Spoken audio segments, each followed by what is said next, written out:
तो कोण होता ज्याने सगळ्यांसमोर थेट अर्जुनाला आव्हान दिलं? ना त्याची ओळख ना त्याचं स्थान, पण त्याचं नाव होतं कर्ण. द्रोणाचार्यांनी आपल्या शिष्यांची कला दाखवण्यासाठी ऐतिहासिक स्पर्धा आयोजित केली होती. भव्य रंगभूमी सजली आज होती. माझ्या विद्यार्थ्यांची स्पर्धा आहे आणि तुम्ही सगळे साक्षीदार आहात या क्षणांचे.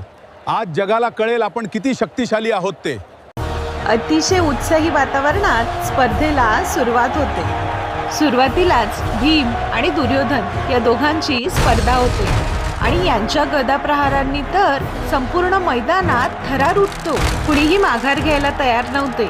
शेवटी द्रोणाचार्यांचे पुत्र अश्वत्थामा यांना थांबवतात. सगळे शिष्य आपल्या कलेचे प्रदर्शन करत असतात. अर्जुनाचे कला कौशल्य बघून तर प्रेक्षक अगदी भारावून जातात. अरे वाह, किती सुंदर आहे, बघायला मजा आली. याला म्हणतात कमाल. आणि तेवढ्यात रंगभूमीच्या दरवाजातून येतो एक महान योद्धा, कवचकुंडलांनी तेजस्वी, दानवीर, महारथी कर्ण. कर्णला बघताच कुंती अस्वस्थ होते, कारण तिला तिचा भूतकाळ आठवतो आणि प्रेक्षकही गोंधळून जातात. आता हा कोण?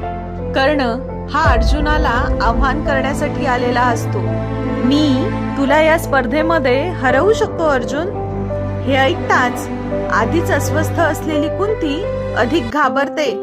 तेवढ्यात कृपाचार्य पुढे येतात आणि कर्णाला त्याच्या राजवंशाबद्दल विचारण्यात येतं. सूर्य आणि कुंतीपुत्र असलेल्या कर्णाला मात्र इथे अपमान सहन करावा लागतो आणि याच संधीचा फायदा दुर्योधन घेतो. कर्णाशी मित्रता करून आम्ही आता मित्र आहोत. हो, कायमचे. त्याला अंगद देशाचा राजा म्हणून घोषित करतो. आता कर्ण आणि अर्जुन मध्ये भयंकर युद्ध होणार होते, पण सूर्यास्त झाला आणि विघ्न टळले. तुम्हाला ही कथा कशी वाटली कमेंट मध्ये नक्की सांगा आणि अशाच कथा ऐकण्यासाठी माझ्या चॅनलला सबस्क्राईब करा. धन्यवाद.